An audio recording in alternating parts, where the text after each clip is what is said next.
Sa labanan, ang di nakikitang kalaban ang pinakamapanganib.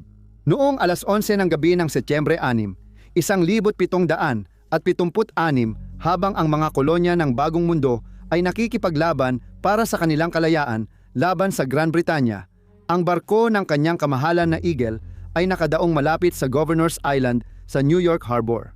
Napansin agad ng mga tagamasid sa punong barko ni Admiral Richard Howe ang isang bagay na lumulutang malapit bago sumabog ang barko. Matapos lumutang papunta sa East River, ang mga marinong Briton sa barkong Eagle ay walang kamalay-malay na sila ay naging bahagi ng kasaysayan.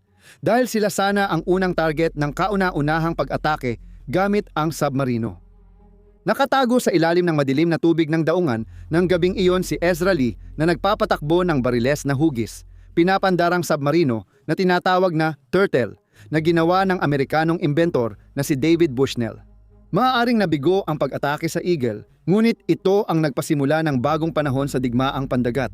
Sa susunod na siglo at kalahati, nagsimula ang pandaigdigang paligsahan ng mga hukbong dagat sa paggawa ng mas malalaki, magaganda at mapanganib na submarino para mas mapakinabangan ang kanilang lihim na kakayahan. Nagsimula ang dakilang digmaan ng paslangin sina Archduke Franz Ferdinand at ang kanyang asawa sa Sarajevo, Bosnia noong Hunyo 28, 1914. Nagbago na ang mga sasakyang pandagat sa ilalim ng dagat at naging gaya ng kilala natin ngayon. Maraming komandante ng hukbong dagat ang patuloy na nagdududa sa bisa ng mga submarino. Marami ang naniwala na maliit lang ang papel ng mga ito sa mga darating na labanan sa dagat na pinaniniwala ang didiktahan ng dakilang barkong pandigma. Hindi magtatagal ay mawawala ang pagdududa dahil ang mga submarino, lalo na ang U-boat ng Alemanya, ay nagdulot ng matinding takot sa mga naglalayag sa dagat. Sa episode na ito, susuriin natin ang mga pangyayari sa paligid ng marahil pinakamahalagang paglubog ng isang barko ng isang U-boat sa buong kanilang labanan. Ito ay isang pangyayari na magkakaroon ng malawakang epekto sa digmaan at higit pa na hindi lubusang mauunawaan hanggang sa sumunod na henerasyon. Kwento ito ng paglubog ng Royal Mail Ship Lusitania at kung paano ito nagbunsod ng paglahok ng Estados Unidos sa digmaan. Maligayang pagdating sa Wars of the World.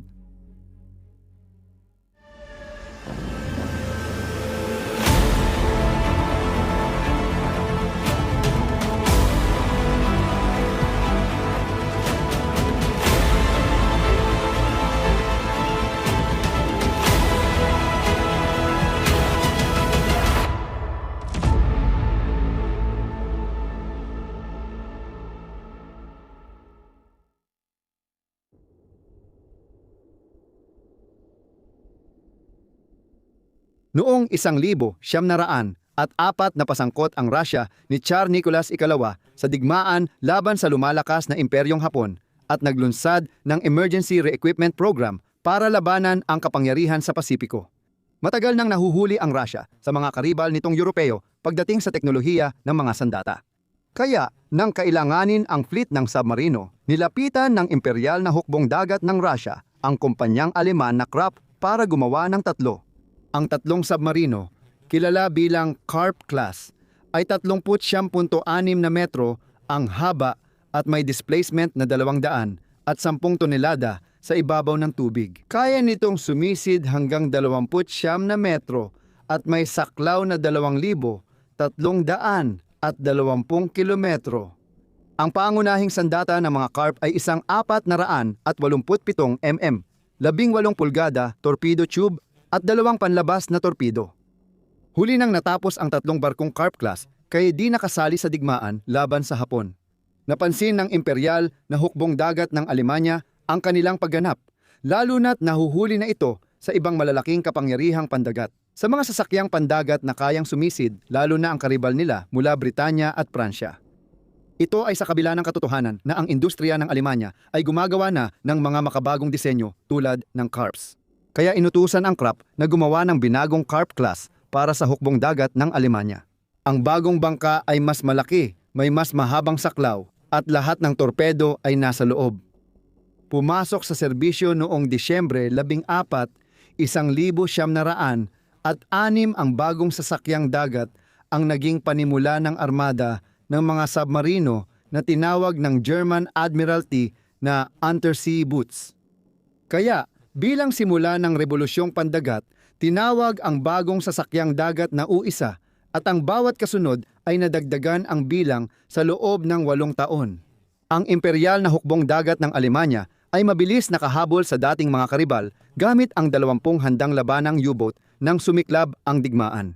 Noong panahong iyon, ang kakayahan ng mga ganitong sasakyang dagat ay tumaas sa antas na ang U-1 ay itinuring ng lipas. Wala pang 2 buwan mula simula ng digmaan, naranasan na nila ang unang laban. Noong Setyembre 5, 1914 ang Royal Navy Scout Cruiser na Her Majesty's Ship Pathfinder ay naglalayag malapit sa St. Abbs Head sa North Sea nang ito ay mamataan ng U-21. Pinamunuan ni Otto Hersing ang pag-atake gamit ang torpedo na tumama malapit sa imbakan ng bala ng Pathfinder. Dahil sa sumunod na pagsabog, lumubog ang cruiser sa 4 na minuto at 200 at 60 mandaragat ang namatay. Sinabi sa nag-aalalang Britanya na panlilinlang lang ng mga Aleman ang insidente at lumang barko ang tinalo. Sa katotohanan, ang unang barkong napatagilid ng German U-boat ay biktima ng Royal Navy. Dahil sa hindi sapat na pag-unawa at pag-iingat, 2 linggo lang ang lumipas ay nakita na ang kapangyarihan ng U-boat. Noong Setyembre 22, 1914 inatake ng U-1 ang 3 British cruiser, Her Majesty's Ship Cressy, at ang mga kapatid nitong Aboukir at Hoag, habang naglalayag malapit sa Broad 14S sa North Sea. Ang U-1 sa ilalim ni Kapitan Teniente Otto Bedigan ay nagpaputok ng torpedo na tumama sa Aboukir. Akala ng iba na ang Aboukir ay tinamaan ng mina o sumabog ang magasin, isang karaniwang panganib noon. Noong panahong iyon, paikot-ikot ang 2 cruiser para tulungan ang nasirang kasama, hindi alam na U-boat attack ito. Inatake ni Bedigan ang Cressy at Hoag, kaya lumubog lahat ng 3 barkong 12,000 tonelada at 1,459 ang namatay.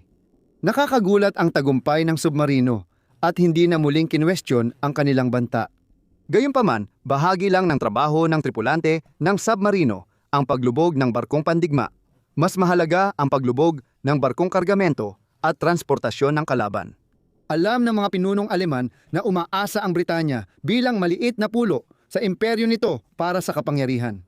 Dahil epektibo ang mga submarino, agad silang gumawa ng planong gutumin ang Britanya sa pagsakal sa mga rutang pandagat nito.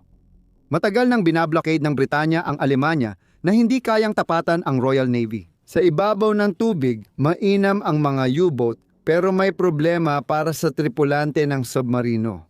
Habang ang teknolohiya ng kanilang hanapbuhay ay malaki na ang inunlad sa paglipas ng mga taon, tila pinagdedebatehan pa rin ang mga batas at patakaran na sumasaklaw sa paggamit ng mga ito. Sa usapan kung paano gumagana ang submarino, pinakamalapit itong katulad ng cruiser sa ibabaw ng tubig dahil madalas silang maglakbay mag-isa o sa maliit na grupo, nangangaso ng barkong pangkalakal at umiiwas sa laban sa pangunahing puwersa ng kalaban. Hindi basta pwedeng umatake ang mga cruiser sa anumang barko dahil may mga patakarang itinakda sa 1,879 Hague Convention. Kinakailangan munang utusan ng mga cruiser ang kanilang target na huminto at pagkatapos ay maaari nilang inspeksyonin ang mga ito para sa mga materyales na maaaring magamit upang suportahan ang isang digmaan kapag nakakita sila ng ganoong mga bagay. Ang barko ay lehitimong target at maaaring palubugin o dalhin sa kaalyadong pantalan matapos lisanin ng tripulante. At ang mga internadong cruiser ay maaari lamang paputukan ang kanilang target nang hindi ito sinasakyan kung tumanggi ang barkong pangkalakalan na huminto matapos utusan. Ito ang mga patakarang dapat sundin ng U-boat. Kailangan nilang lumitaw sa tubig para magpakita at magsagawa ng paghahanap na pwedeng tumagal ng ilang oras. Kapag nasa tubig ang U-boat, nawawala ang palihim nitong kalamangan at nagiging madali itong target. Sinamantala ito ng mga Briton sa pagbuo ng Q-ships, mga armadong barkong mukhang pangkalakal na para labanan ang mga U-boat. Nang magmukha silang ganoon, nagsimulang umatake ang mga German U-boat sa mga barko ng Britanya at Pransya ayon sa kanilang kagustuhan. Kung pinaghinalaan nilang may kinalaman ang barko sa digmaan nang hindi ini-inspeksyon, naging propaganda ito para sa Allied powers dahil nagkaroon silang dahilan siraan ang U-boat sa neutral na bansa. United States of America, kung saan karamihan ay walang pakialam sa digmaan sa Europa. At minsan ay may simpatya pa sa Germany dahil marami ring Aleman sa United States.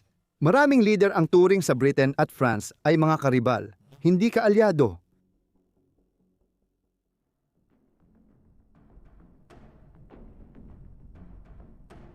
Sa pagtatapos ng ika-19 na siglo, mayroong di tiyak na kapayapaan sa mga imperyo ng Europa.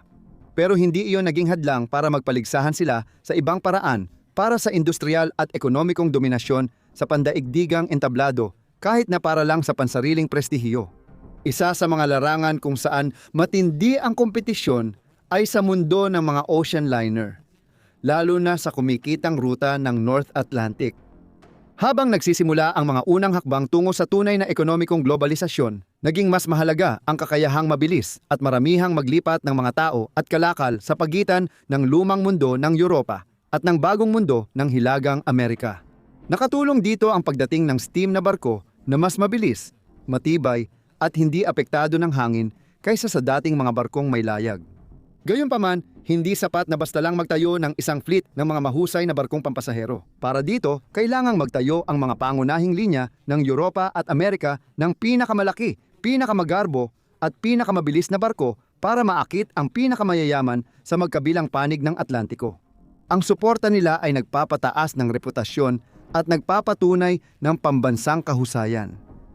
Dalawa sa pinakatanyag ay ang British White Star Line at Cunard Line, na kapwa nagtayo ng ilan sa mga pinakasikat na barko sa kasaysayan.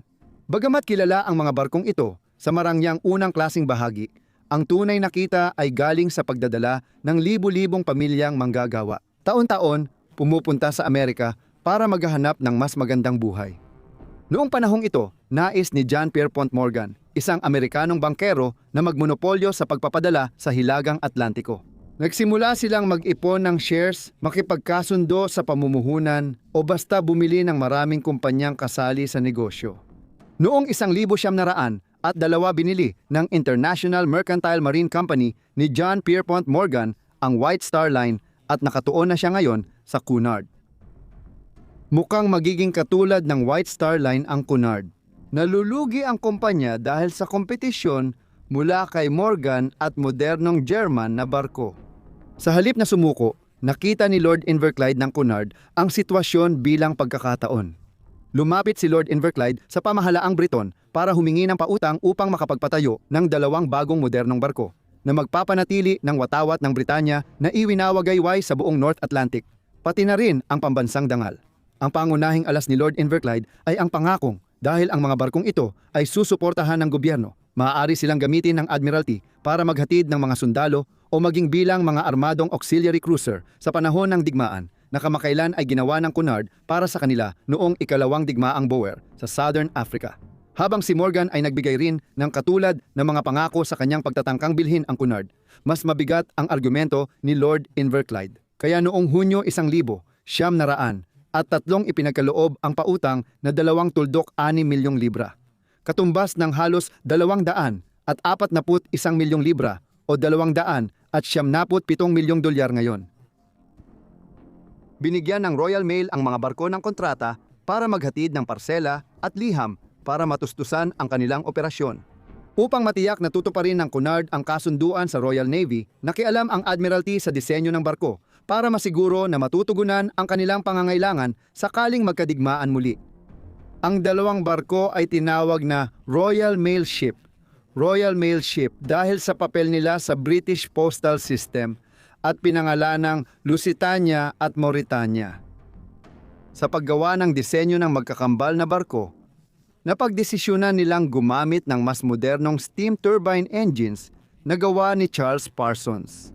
Sinabi ni Parsons kay Cunard na kaya niyang magdisenyo ng makinang kayang panatilihin ang 25 knots na bilis, na napaka-impressive noon. Pero sugal ang gamit ng makina ni Parsons para sa tagumpay na ito. Dahil ang mga bagong liner ay magkakaroon ng pinakamalalaking turbine engine na kailanman ay nagawa noon. At kailangan nilang makagawa ng higit sa 70,000 horsepower.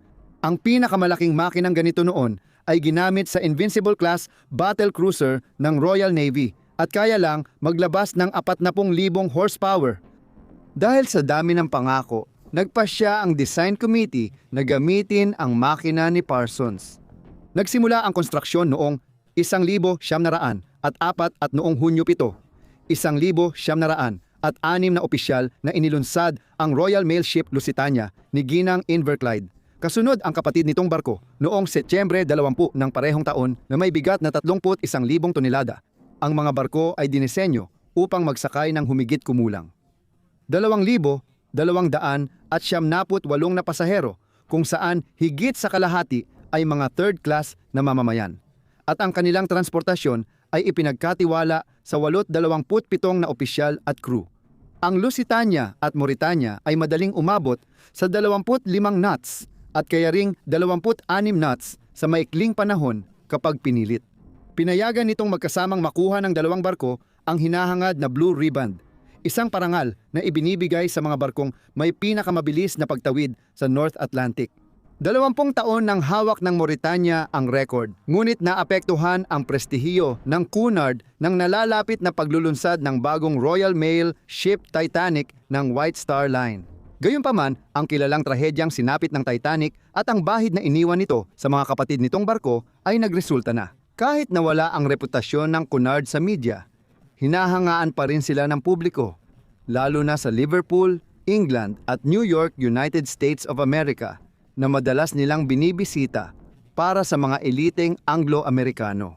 Ipinagkaloob nila ang marangyang pamumuhay sa mga ito habang nagbabakasyon o dumadalo sa mga business trip sa kabilang panig ng dagat. Sa ikatlong klase, tila mahiwaga ang mga magagandang barkong ito habang binubuksan nila ang pintuan sa pangakong mas magandang kinabukasan.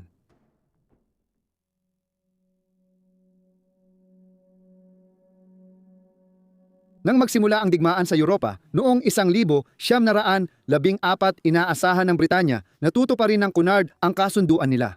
Kinuha ng Admiralty ang parehong barko dahil sa bilis nila, pero hindi ito nangyari. Kapalit ng bilis ng mga barkong ito, malaki ang konsumo nila ng uling, 37.6 na tonelada bawat oras. Katanggap-tanggap ito noong panahon ng kapayapaan dahil sa industriya ng uling ng Britanya, pero hindi sapat sa digmaan kung kailan mas kailangan ng uling. Sa ibang lugar, kailangan ng uling para sa lumalaking Royal Navy at industriya ng Britanya na gumagawa at namamahagi ng sandata. Nagdesisyon ang Navy na huwag kunin ang mga liner at hinayaang magpatuloy ang kanilang trabaho. Kaya nagkaroon ng tanong tungkol sa kanilang kaligtasan habang nagpapatuloy ang operasyon. Noong una, naiintindihan na nagkaroon ng maraming pagkansela ang Cunard sa mga biyahe nila noong huling bahagi ng 1914. Pero dahil tila napipigilan ng makapangyarihang Royal Navy, ang mga German battleship at cruiser na manatili lang sa kanilang mga pantalan o kahit papaano ay malapit lang sa baybayin ng Germany. Napagpasyahan na ligtas pa ring maglayag ang mga barko. Hindi ibig sabihin nito na hindi naapektuhan ng digmaan ang mga barko. Mababa pa rin ang benta ng tiket, sapat lang para mapagbigyang katwiran ang biyahe sa pananalapi. Inutusan ng Cunard ang mga barko na bawasan ang bilis sa 21 knots para makatipid ng uling bilang ambag sa digmaan. Kahit mabilis na, isa pa rin itong mabilis na paraan tumawid sa North Atlantic at naging kapaki-pakinabang para sa Cunard. Dahil ibig sabihin nito ay maaaring isara ang boiler room. No 4 kaya maaari nilang ilipat ang mga tauhang naka-assign doon sa iba pang natitirang boiler rooms o kahit sa ibang mga barko. Mahalaga ito dahil ang kumpanya ay naharap sa matinding kakulangan ng mga bihasang tripulante dahil marami sa kanila ang umalis upang sumali sa Royal Navy at maglingkod sa kanilang bansa. Karamihan sa mga pumalit sa kanila ay walang sapat na karanasan. Napansin ng ilang regular na pasahero ang pagbaba ng profesionalismo nila habang ginagawa ang kanilang tungkulin. Pinamumunuan ang Lusitania ni Kapitan Daniel Dow na dati ring namuno sa Mauretania nang makuha nito ang asul na laso. Mula Castle, Bellingham, County Louth, Ireland, isa siyang veteranong opisyal na 26 na taon sakay ng Cunard. Nang ideklara ng Alemanya na war zone ang paligid ng British Isles noong Pebrero 4, 1915 na pagtanto niyang maaaring maging target ang kanyang barko. Ang presyong ito ay nagsimulang magdulot ng matinding epekto sa kanyang isipan at katawan tuwing tumatawid sila. Lagi siyang takot sa posibleng pag-atake ng isang U-boat. Alam niyang maaari itong mangyari nang walang babala. Posibleng ito ang sanhi ng isa sa pinakakontrobersyal na insidente ng barkong ito noon. Pinamunuan ni Kapitan Dow, umalis ang Lusitania mula New York papuntang Liverpool noong Enero 30, 1915. Sakay ng barko si Coronel Edward Mandell House, tagapayo ni Pangulong Woodrow Wilson ng Estados Unidos patungong Europa na winasak ng digmaan bilang bahagi ng pagsisikap ng Amerika para sa kapayapaan. Nasa dagat ang Lusitania nang maglabas ng pahayag ang mga Aleman. Habang papalapit sa Ireland, inutos ni Dow na palitan ang watawat ng Britanya ng watawat ng Amerika na may mga bituin at guhit. Umaasa silang malilinlang ang kapitan ng U-boat na maaaring makakita sa barko gamit ang periskop, ngunit nananatiling usapin ng pagtatalo kung epektibo nga ito kung nakita ang Lusitania. Dahil sa sikat na barko at kulay ng Cunard, kilala ito ng milyon-milyong tao sa buong mundo. Ang kasikatan nito at presensya ni House sa barko ang dahilan kaya malawak na naiulat ang insidente sa lahat ng pangunahing pahayagan sa magkabilang panig ng Hilagang Atlantiko. Nagbunsod ito ng formal na protesta mula sa Estados Unidos na naramdaman nilang hindi lang inilagay sa panganib ng Dow ang aktual na mga barkong Amerikano, kundi pinahina rin ang pagsisikap para sa kapayapaan dahil maaari nitong hilahin ang United States papasok sa digmaan. Itinanggi ng pamahalaang Briton ang mga paratang at naglabas ng pahayag na si Dow mismo ang nagpasya magpakita ng mga neutral na Amerikanong pasahero dahil may ilang Amerikano raw na humiling nito matapos marinig ang deklarasyon ng Alemanya na war zone ang Britanya. Isang mayamang Amerikano ang nag-alok na bilhin ang barko para gawing ari-arian ng Amerika at maprotektahan ito sa mga pag-atake. Ano man ang totoo, ang insidenteng ito ay sumira sa relasyon ng Britanya at Amerika sa panahong nais manatiling neutral ng Amerika. Nang lumabas ang balita na may iba pang barkong Briton na gumagawa rin nito, isang Amerikanong mamamahayag ang nagsabi, maaaring namumuno ang Britanya sa mga alon, pero nilalabag din nito ang mga patakaran. Sa huli, ito ba ay mga takot lang na kapitan ng barko na gumagawa ng paraan para protektahan ang kanilang mga walang kalaban-labang barko mula sa banta ng mga U-boat sa ilalim ng dagat? Mas malala pa ba rito? Mukhang totoo nga iyon. Ang Panginoon ng Admiralty ng Britanya ay ambisyoso, maingay, tuso, at ayon sa iba, walang pusong politiko. Si Winston Spencer Churchill ang mamumuno sa Britanya tungo sa tagumpay noong pinakamadilim na panahon nito noong 1940. Matibay ang paninindigan ni Churchill na kailangang mapasali ang Estados Unidos sa digmaan dahil naniniwala siyang ito ang magpapabilis sa pagkatalo ng Germany at mga sentral na kapangyarihan. Kung hindi mapasali ang Estados Unidos sa digmaan laban sa Berlin sa panunuyo, baka mahikayat pa rin sila kahit nagtatalo ang London at Washington sa epekto ng aksyon ni Dow. Noong Pebrero 12, 1914 nagpadala si Churchill ng memo kay Walter Runciman, presidente ng Board of Trade ng Britanya, at sinabi niya ito, mahalaga na mahikayat ang mga neutral na barko na dumaan sa ating baybayin, umaasang mapasangkot ang Estados Unidos laban sa Alemanya. Gusto natin ng mas maraming trapiko, mas maganda, at kung may mapapahamak, mas mabuti. Wakas ng sipi.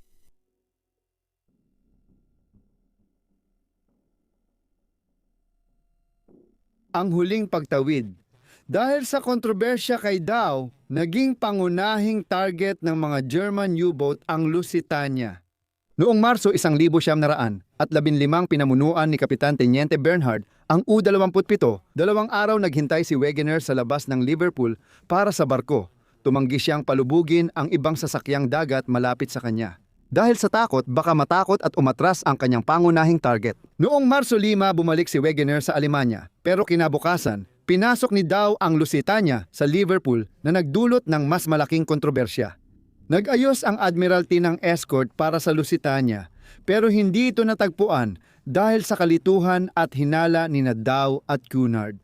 Ang mga komunikasyon na ginawa sa parehong kumpanya sa pamamagitan ng telepono at sa mismong barko sa pamamagitan ng radyo ay hindi pinansin at hindi inasikaso. Parang may mga German na espiya na sumusubok alamin kung nasaan ang barko. Kaya iniwan ang Lusitania na tapusin ang biyahe sa war zone nang walang escort. Nagingit-ngit ang Admiralty pero tinanggap nila ang sisi dahil sa kulang na malinaw na sistema ng komunikasyon sa dalawang panig. At tama lang na hindi pinansin ng Lusitania ang mga mensahe sa radyo dahil maaaring nasagap ito ng mga German U-boat at nalaman ang kinaroroonan nito pagkalipas ng 1 buwan. Dahil sa matinding stress ng digmaan, napilitan si Kapitan Dow mag-sick leave. Pinalitan siya ni Kapitan William Thomas Turner, na tulad ni Dow ay naging kapitan din ng Lusitania at Mauritania, pati na rin ng Aquitania ng Cunard sa ilalim ng pamumuno ni Turner. Umalis ang Lusitania sa Liverpool noong Abril 17, 1,915 at dumating sa New York noong Abril 24. Ito ang ika-200 at isang pagtawid ng barko sa North Atlantic at inutusan si Turner na huwag magtaas ng bandila sa war zone. Pininturahan ng kulay abo ang tambutso at itaas ng barko imbes na ang karaniwang pula, kahel at itim ng Cunard para hindi agad mapansin habang naghahanda sa pagbabalik biyahe. Binaha ng tanong ang embahada ng Alemanya sa Estados Unidos mula sa mga Amerikanong balak maglakbay sa Great Britain sakay ng Lusitania. Humiling sila ng garantiya na hindi tatamaan ng Alemanya ang Lusitania. Nagbabala ang embahada sa mahigit 50 pahayagan sa Amerika na ang mga Amerikano na sasakay sa barkong British ay ginagawa ito sa sariling panganib.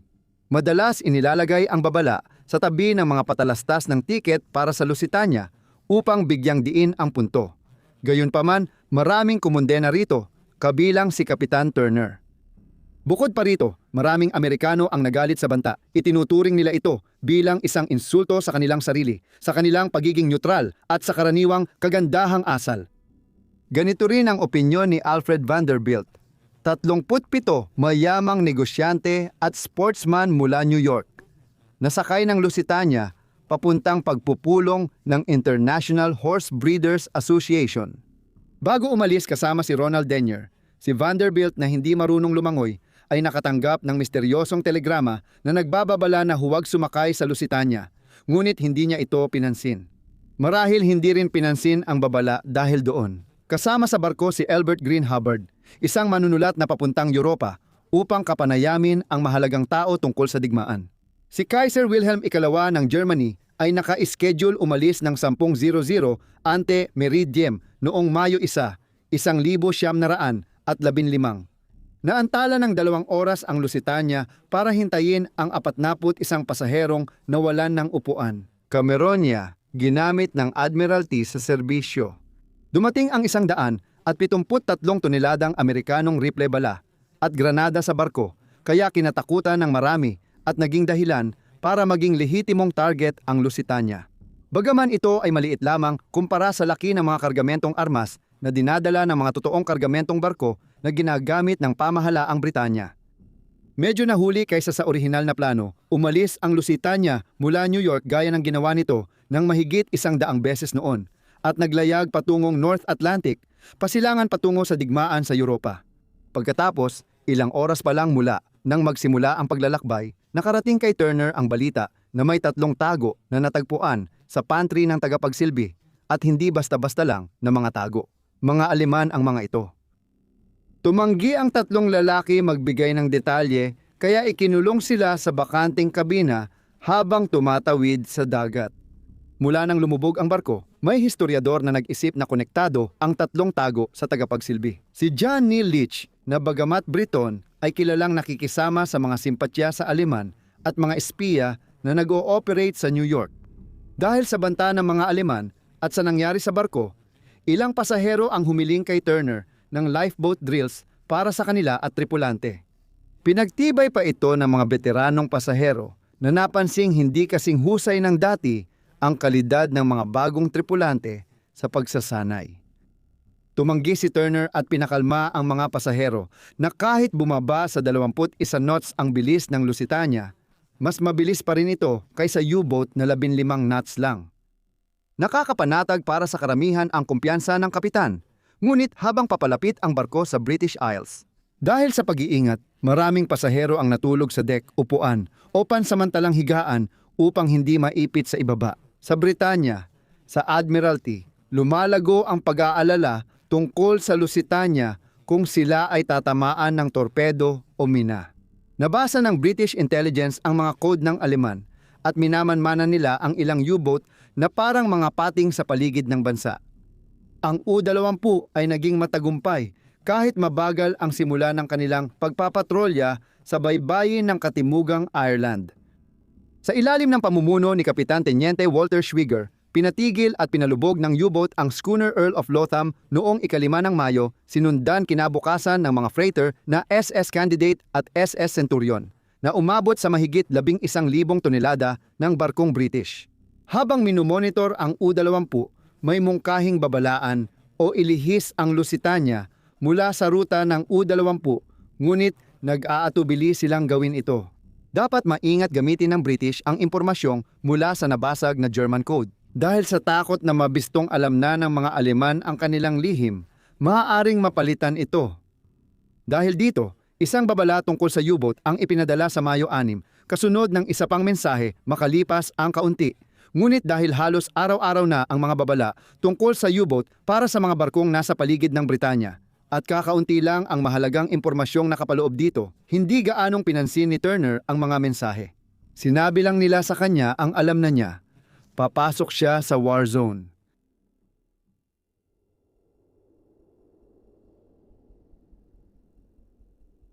Noong umaga ng Mayo 7, 1,915 nagising ang mga pasahero ng Lusitania na napapaligiran ng dagat. Natakpan ng makapal na hamog, naramdaman ng ilan ang ginhawa dahil alam nilang mas mahirap silang makita ng U-boat. Kahit iniutos ni Turner na pabagalin sa 15 knots ang barko, nasa timog na sila ng Ireland at nasa war zone na ng Germany. Marami ang nagtaka nang marinig ang malakas na foghorn ng barko na tila nag-aanunsyo ng pagdating nito habang nawawala ang hamog. Nagpadala ang Admiralty ng babala tungkol sa U-boat sa Lusitania bandang 11:00 ng umaga na nagpahiwatig kay Turner na mas timog ang operasyon ng German submarine kaysa dati. Bilang pag-iingat, binago niya ang direksyon pahilaga para mailapit ang Lusitania sa baybayin ng Ireland. Dumating ang pangalawang babala bandang 1:00 ng hapon, kaya inisip ni Turner na nalampasan na ng Lusitania ang kilalang U-boat patrol at ligtas na sila. Ngunit hindi ito totoo dahil nagtatago sa ilalim ng mga alon malapit sa kanila si Kapitan Teniente Walter ng U-20. Namataan ni Schweiger ang Lusitania bandang 1:20 ng hapon habang naglalayag ang kanyang U-boat, kaya agad niyang pinasisid ang submarino at inobserbahan ang barko gamit ang periskop. Napawi ang kanyang pananabik at napalitan ng dismaya nang mapagtanto niyang hindi siya makapoposisyon para makaputok bago makalayo ang barko. Kaya napilitan si Schweiger na manood ng 15 minuto habang muntik makawala ang isa sa pinakapinapangarap na premyo ng mga German submariner. Mga 1:40 ng hapon, lumapit ang Lusitania sa Old Head ng Kinsale, County Cork. Inutusan si Turner ng Admiralty na dumaan sa kalapit na daungan sa pinakamabilis na bilis para maiwasan ang mga U-boat na nag-aabang sa mga barkong papasok at palabas. Alam ni Turner na maaabot niya ang Liverpool bago mataas ang tubig kung susundin ang utos, kaya kailangan nilang maghintay ng ilang oras para sa tamang taas ng tubig bago makapasok. Noong panahong iyon, vulnerable ang Lusitania sa pag-atake. Iniisip na ni Kapitan Turner ang pagiging vulnerable. Inaasahan ng mga opisyal ang Royal Navy escort noong umaga, pero walang kaalyadong barkong pandigma na dumating para ihatid sila pa uwi. Bago magpatuloy, siniguro muna ni Turner ang lokasyon ng barko. Bandang 13:45 ng hapon, binago niya ang direksyon ng barko sa 87 degrees silangan para makuha ang bearing, isang desisyong magtatakda ng kapalaran ng barko. Nang makita niya ang barko gamit ang periskop, hindi makapaniwala si Schweiger sa swerteng lumiko ito pasilangan at napunta sa tamang posisyon para sa torpedo shot. Inutusan ni Schweiger na ihanda ang gyroscopic torpedo, pinaputok ito ng mga tauhan at iniset sa 3 metrong lalim. Paglapit sa 700 metro, ibinigay niya ang utos na magpapabago sa digmaan. Fire. Lumabas ang torpedo sa tubo at mabilis na tumakbo sa target. Nag-iwan ng puting bula sa dagat. Sa unahan ng Lusitania, nakita ni Leslie Morton ang tagapagbantay, ang puting linyang papalapit sa kanila. Iniulat niya sa tulay na tingin niya, 2 torpedo ang pinaputok sa kanila mula kanan. Isa pang tagapagbantay, si Thomas Quinn mula sa pugad ng uwak, ay nagulat ring nakita niya ang torpedo, ngunit huli na para makakilos ang Lusitania. Tinamahan ng torpedo ang kanang bahagi ng barko, sumabog ito at nagdulot ng malakas na tubig sa gilid. Tinanggal at itinapon sa gilid ng barko ang lifeboat 5. Makalipas ang ilang sandali, niyanig muli ang barko ng mas malakas na pagsabog na inisip ng marami na isa pang torpedo. Bagamat pinagtatalunan pa rin ang sanhi ng pagsabog, naniniwala ang karamihan na dulot ito ng mga armas sa barko. Dahil sa takot, iniutos ni Kapitan Turner kay Quartermaster Hugh Johnston na itutok ang barko sa baybayin ng Ireland para subukang iparada ito bago lumubog. Ngunit agad na nawala ang kontrol sa timon nang pumalya ang hydraulics at nagsimulang lumiko nang matindi ang barko pakaliwa. Kaya iniutos niyang ihinto ang barko upang makapagsimula silang maglunsad ng mga lifeboat. Ngunit hindi tumugon ang mga makina ng barko dahil sa sira ng mga kontrol nito. Samantala, ang mga takot na pasahero ay nagsisiksikan sa deck ng lifeboat, hinihiling sa mga tripulante na simulan na ang paglulunsad ng mga bangka. Marami ang hindi nakakaalam na pwedeng masira ang mga lifeboat ng Lusitania kapag inilunsad ito sa tubig kung hindi pa bumabagal ang barko. Sa tulay, iniulat ni Hugh Johnson na ang commutator niya ay nagpapakitang nakatagilid na ng higit 7 degree ang Lusitania at lumalala pa. Gayunpaman, nanatili pa rin ang mga lifeboat sa barko. Sa kaliwa ng barko, hindi mailunsad ng maayos ang lifeboat dahil nakaswing papaloob. Sa kanan, nakaswing palabas ang lifeboat.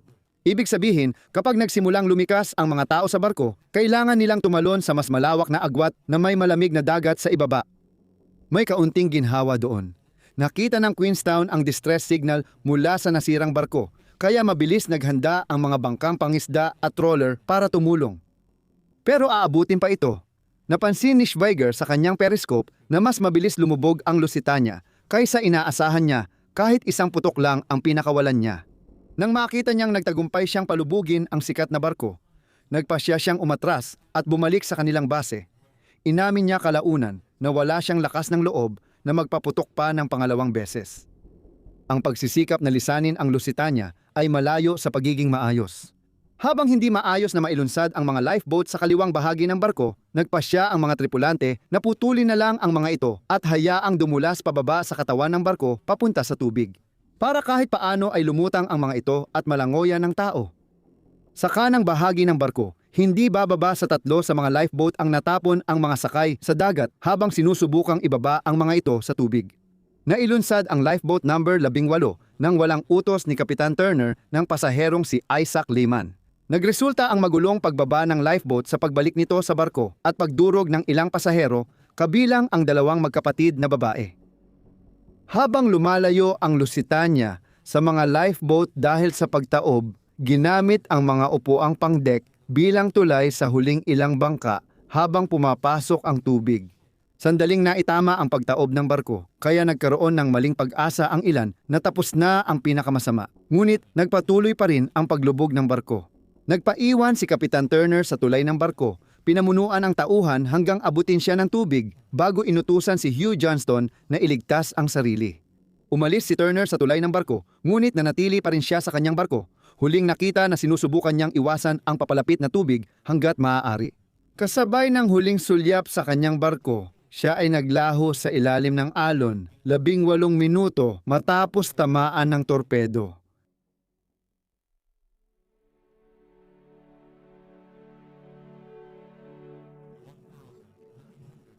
Mayroong 1,160 na pasahero at tripulante sa Lusitania nang tamaan ito ng torpedo ni Schweiger. Sa bilang na iyon, 1,100, 73 ang namatay kabilang ang 74 na bata. 3 sa bawat 5 sa mga namatay ay kabilang ang 3 German na nakalusot at ang pinaghihinalaang kasabwat na si John Neil Leach. Namatay si Alfred Vanderbilt at ang tagapaglingkod niyang si Ronald Denier kahit nakatanggap siya ng misteryosong babala bago maglayag. Si Albert Green Hubbard na dapat mag-interview sa Kaiser ay namatay rin sa paglubog ng barko. Walang narecover na bangkay sa kanila, kabilang sila sa 120 Amerikanong nasawi. Agad nagkaroon ng pandaigdigang pagkagalit sa paglubog ng barko, lalo na sa Estados Unidos. Pinakalma ni Pangulong Woodrow Wilson ang tumitinding galit laban sa mga Aleman pagkatapos ng trahedya. Pinangunahan ni dating Pangulong Theodore Roosevelt ang mga panawagang mabilis na pagganti. Sinubukan ng Alemanya na bigyang katwiran ang kanilang ginawa, iginiit nila, at tama naman na may mga armas na ilegal na isinakay sa barko. Binalaan din ang mga Amerikanong pasahero na huwag sumakay sa mga barkong may bandila ng Britanya. Gayunpaman, dahil sa matinding damdamin dulot ng trahedya, nagsimulang lumakas ang sentimentong laban sa Alemanya. Lumala pa ang sitwasyon noong Agosto nang palubugin ng German submarino ang British ocean liner na SS Arabic. Nagbanta si Wilson na putulin ang ugnayang diplomatiko sa Berlin na posibleng magdulot ng digmaan mula sa Washington. Matapos lumubog ang Arabic, itinigil ng Germany ang unlimited U-boat warfare kaya napakalma si Wilson. Dahil sa presyo ng kanyang mga general, muling ipinatupad ni Kaiser ang patakaran noong unang bahagi ng 1917. Alam niyang magagalit ulit ang Amerika kaya iminungkahi niya ang alyansa sa Mexico. Dahil sa banta ng digmaan, nagdesisyon ang United States Kongreso na ideklara ang digmaan laban sa Germany at Central Powers noong Abril 2, 1917. Kadalasang sinasabing dahilan ng paglahok ng United States sa dakilang digmaan ang insidente ng Lusitania, tulad ng Pearl Harbor, ngunit hindi ito ganap na totoo. Ang paglubog ng Lusitania ay hindi nagtulak sa Amerika na makialam, kundi bahagi lang ito ng mga pangyayaring nagbukas ng daan sa paglahok ng Amerika sa dakilang digmaan.